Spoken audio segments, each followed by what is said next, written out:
Os moradores de Itauá, na região dos Inhamuns, esperam obras com dinheiro liberado pelo governo federal por meio do orçamento secreto. De acordo com uma reportagem do jornal O Estado de São Paulo, Itauá é um dos municípios brasileiros que mais receberam dinheiro de emendas parlamentares apresentadas, nesse caso, pelo deputado federal Domingos Neto. São pelo menos 140 milhões de reais. E o assunto repercute no município de Itauá, como conta agora o nosso correspondente Alverne Lacerda.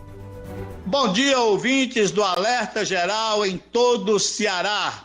Foi de grande repercussão o comentário feito ontem no programa sobre a montanha de dinheiro que o município de Itauá recebeu do governo federal. Cerca de 140 milhões de reais que os habitantes de Itauá ainda não perceberam se esse dinheiro veio ou não para o município. Alguns exemplos de que Itauá não tem este dinheiro, a contar pela situação em que vive alguns setores do município.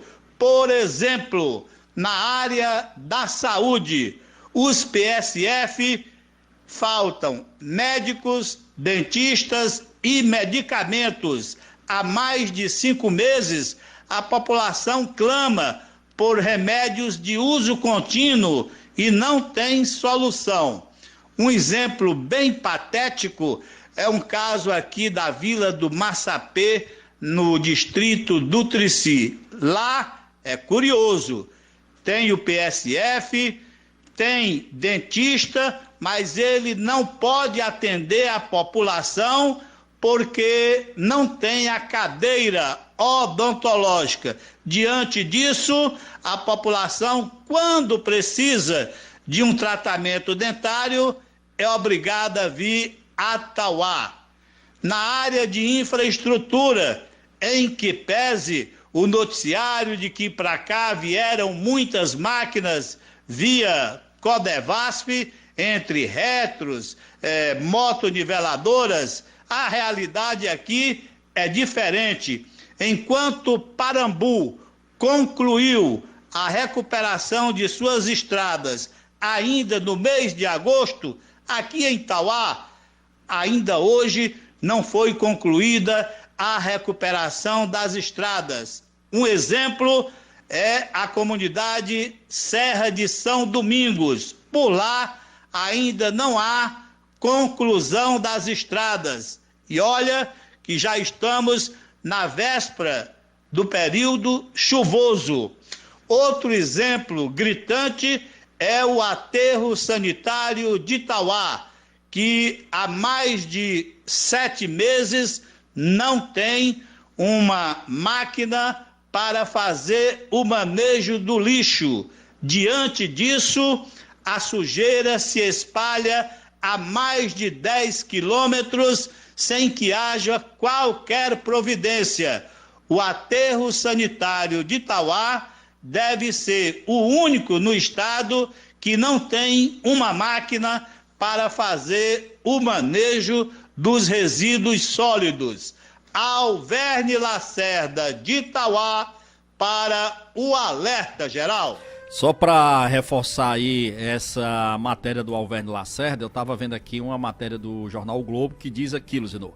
Relator do orçamento mandou 146 milhões de reais para a cidade que elegeu a mãe dele. Itauá tem apenas 58 mil habitantes e recebeu 25 vezes mais que a média nacional. Ele indicou muito acima da média em emendas de relator. O município, cuja prefeita é Patrícia Guiar, mãe de Domingos Neto, que assumiu o cargo de relator, né, no ano passado, recebeu 146 milhões e a cidade que mais recebeu dinheiro com esse tipo de emenda em 2020. Com 58 mil habitantes, Itauá recebeu R$2.500 per capita, ou seja, por pessoa. A média nacional foi de R$107 por habitante. Proporcionalmente, foi a 7ª cidade mais beneficiada do país. Os dados são do Sistema Integrado de Administração Financeira, SIAF. Ou seja, dinheiro, de fato, que foi conseguido pelo deputado Domingos Filho, Domingos Neto. Não quer dizer, aqui a crítica, eu acho que o deputado tem que lutar mesmo.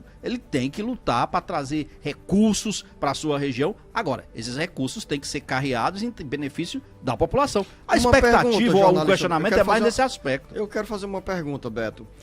O jornal Estado de São Paulo trouxe essa informação, o jornal Globo também. Você fez referência aos dados oficiais do governo federal do que CIAF. Dão indicação sobre a liberação desse dinheiro. E a pergunta é, esse dinheiro chegou nessa totalidade de 140 milhões de reais ao município de Itauá? Porque se tivesse chegado, Beto Almeida, eu tenho certeza que o morador de qualquer localidade iria, que é uma obra da prefeitura com esse dinheiro. É isso que eu estou questionando. O dinheiro chegou mesmo?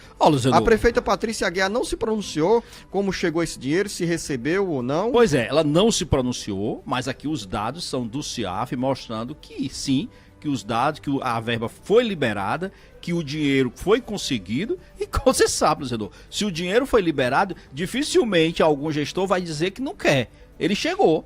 Agora, resta saber como é que ele está sendo aplicado, se está sendo aplicado por etapas, se está no caixa do município aguardando para ser desencadeado em projetos, para áreas específicas. É isso que precisa ser feito. E ainda sobre esse assunto, o presidente do Senado, Rodrigo Pacheco, o jornalista Beto Almeida, afirmou ao chefe do Supremo Tribunal Federal, ministro Luiz Fux, que o Congresso Nacional irá elaborar uma resolução para ampliar a transparência na execução em emendas de relator, que são justamente essas emendas ao chamado orçamento secreto, que ninguém sabe para onde vai, quem levou e como levou. Então é importante aí essa pressão após a decisão do próprio Supremo Tribunal Federal determinar que o Congresso Nacional suspendesse a liberação desse dinheiro. É interessante nesse caso para você, ouvinte internauta, entender que, por exemplo, o orçamento secreto criou um poder paralelo ao poder executivo. O poder legislativo passou a ter essa força de liberar o dinheiro, se apropriou do para orçamento.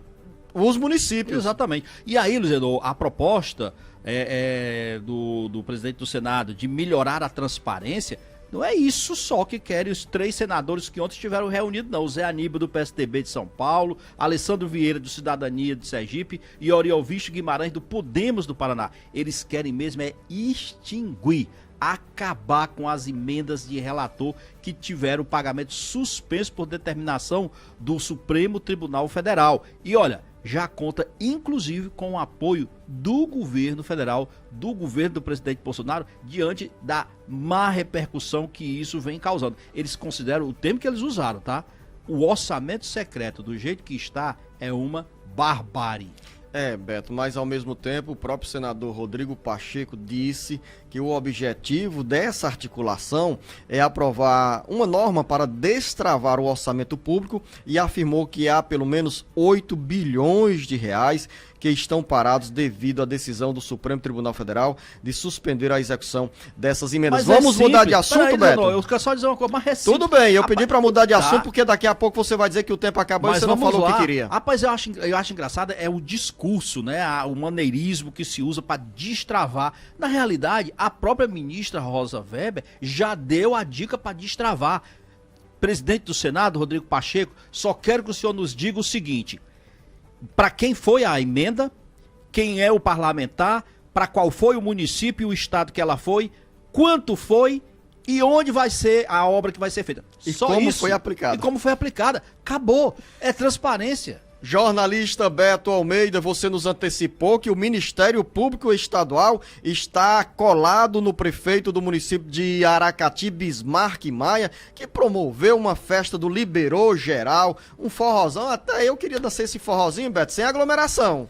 Pois é, dançar forró você pode à vontade, agora não pode aglomerar, inclusive sem máscara, transgredir todas as normas sanitárias que ficaram acertadas previamente e que foram descumpridas durante o 4º Festival Gastronômico realizado pelo prefeito Bismarck Maia em Aracati.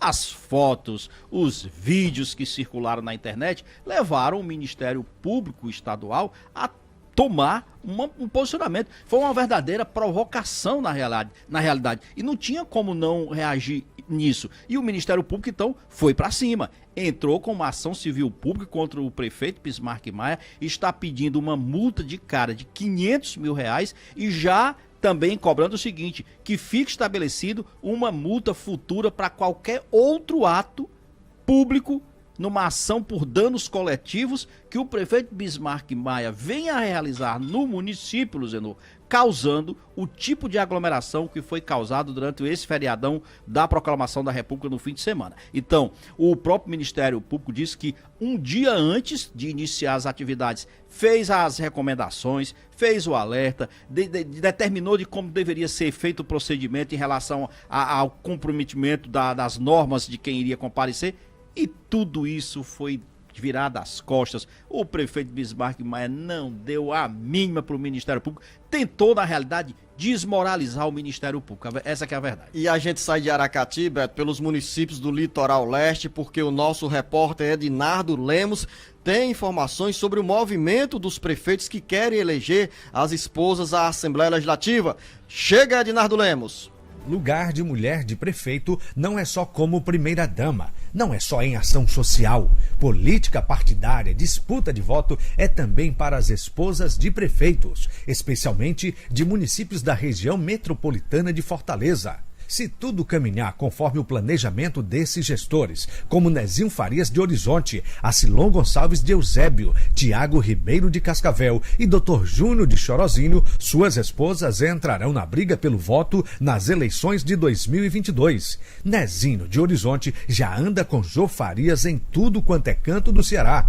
No caso da esposa do Dr. Júnior, Aline Freitas, há uma condição, que o deputado hoje estadual Evandro Leitão saia na próxima eleição para deputado federal. Já as outras esposas foi praticamente definida em uma reunião na noite da última terça-feira, em um encontro no Alphaville, com as presenças dos prefeitos Tiago Ribeiro de Cascavel, prefeito licenciado de Itaitinga, Paulo César Feitosa, que poderá sair candidato a deputado estadual, Bruno Gonçalves e o prefeito anfitrião Acilon Gonçalves. O tema principal foi fortalecimento do partido nas eleições e as esposas de Tiago Ribeiro, Luana Régia, e de Acilon, Marta Gonçalves, saírem candidatas a deputadas estaduais. Se os ventos da política que vão e vêm não mudarem, todas essas primeiras damas sairão candidatas e disputarão o voto dos cearenses em 2022. Direto da Agora FM 107,5, Ednardo Lemos para o Jornal Alerta Geral. Nomes somente aqui no entorno da região metropolitana de Fortaleza, porque tem também mulheres, filhas de prefeitos, de prefeitas que tentarão em 2022 um mandato à Assembleia Legislativa. Olha, Luciano, tem um lado que a gente tem que verificar, que é o seguinte: as mulheres têm procurado, de fato, ampliar sua participação na política, nas casas legislativas, tem havido, inclusive, um incentivo para isso. É um fato. O outro é essa que a gente observa exatamente, que essa representação, ou essa tentativa de se ampliar a representação feminina, passa exatamente por políticos que já estão no cumprimento de seus mandatos, alguns bem tradicionais e que, na realidade, fazem uma extensão do seu mandato, ampliando esse apoio para as próprias esposas. Aqui vai uma questão, que é exatamente o seguinte, que é como se política fosse uma coisa meio hereditária, que vai passando de pai para filho, e nesse caso passando do marido para a esposa, ampliando os espaços de participação política. O prefeito Nezinho, por exemplo, era deputado estadual, deixou aqui o mandato para concorrer à prefeitura de Horizonte, teve vitória, hoje é prefeito, mas já trabalha incessantemente na tentativa de eleger a mulher a deputada estadual para ocupar um espaço que era dele. E um espaço que era dele, Beto, mas que ao mesmo tempo hoje os municípios onde os eleitores apoiaram a candidatura de Nezinho Farias, por exemplo, estão cobrando e preocupados com essas eleições que estão se avizinhando, de não levarem à Assembleia Legislativa pessoas que querem exercer o mandato apenas pela metade, como foi o caso do prefeito de Horizonte, que foi votado em Chorozinho, em Cascavel, em Pacajus, nesses outros municípios, né? E hoje os eleitores eleitores estão na orfandade desses deputados que se elegeram em 2018, em 2020, buscaram as prefeituras e essas cidades ficaram sem representação. Daí a preocupação dessa nova fase agora da eleição de 2022, para que os municípios não embarquem em projetos que não os contemple depois com uma boa representação na Assembleia Legislativa. E aí a melhor saída, claro, é indicar as mulheres. Luzenor, não existe orfandade na política, eu parto desse pressuposto. Não existe vácuo na política, tá? Por maior liderança que você seja, você deixou aquele espaço, pode ter certeza, já vai ter outro para ocupar e as coisas se acomodam devidamente. Para finalizar, jornalista Beto Almeida, o nosso repórter Ednardo Lemos acaba de nos enviar uma mensagem em relação a essa audiência pública que aconteceu nessa quarta-feira na 67ª Zona Eleitoral do município de Aracoiaba, que apura as denúncias por abuso de poder econômico da então candidata e hoje prefeita do município de Ocara, Amália Lopes. A informação é de que uma nova audiência foi marcada para o dia 29, porque durante os depoimentos dessa quarta-feira surgiram citações de nomes de outras pessoas que podem testemunhar os supostos crimes eleitorais cometidos nas eleições de 2020 em Ocara. Fique atento, você ouvinte internauta, fique atenta, você ouvinte internauta da cidade de Ocara, porque por aqui você tem a informação sobre esse desdobramento do processo eleitoral. Né, Beto Almeida, final da nossa conversa aqui, registrar que nesse momento Fortaleza está sob uma nuvem de fumaça no bairro do Cocó, onde um incêndio começou por volta da meia-noite dessa quarta-feira e nesse momento a fumaça vai em direção a outras áreas da cidade de Fortaleza. A você, Beto Almeida, para quem nos acompanha pelas redes sociais, pode perceber aqui o nível da fumaça que sai do Parque do Cocó, ali na área da Aerolândia. Grande abraço, Beto Almeida, você, ouvinte internauta nosso, muito obrigado. Uma boa quinta-feira a todos. O Ceará, Brasil e mundo ligados no jornal Alerta Geral. Alerta Geral.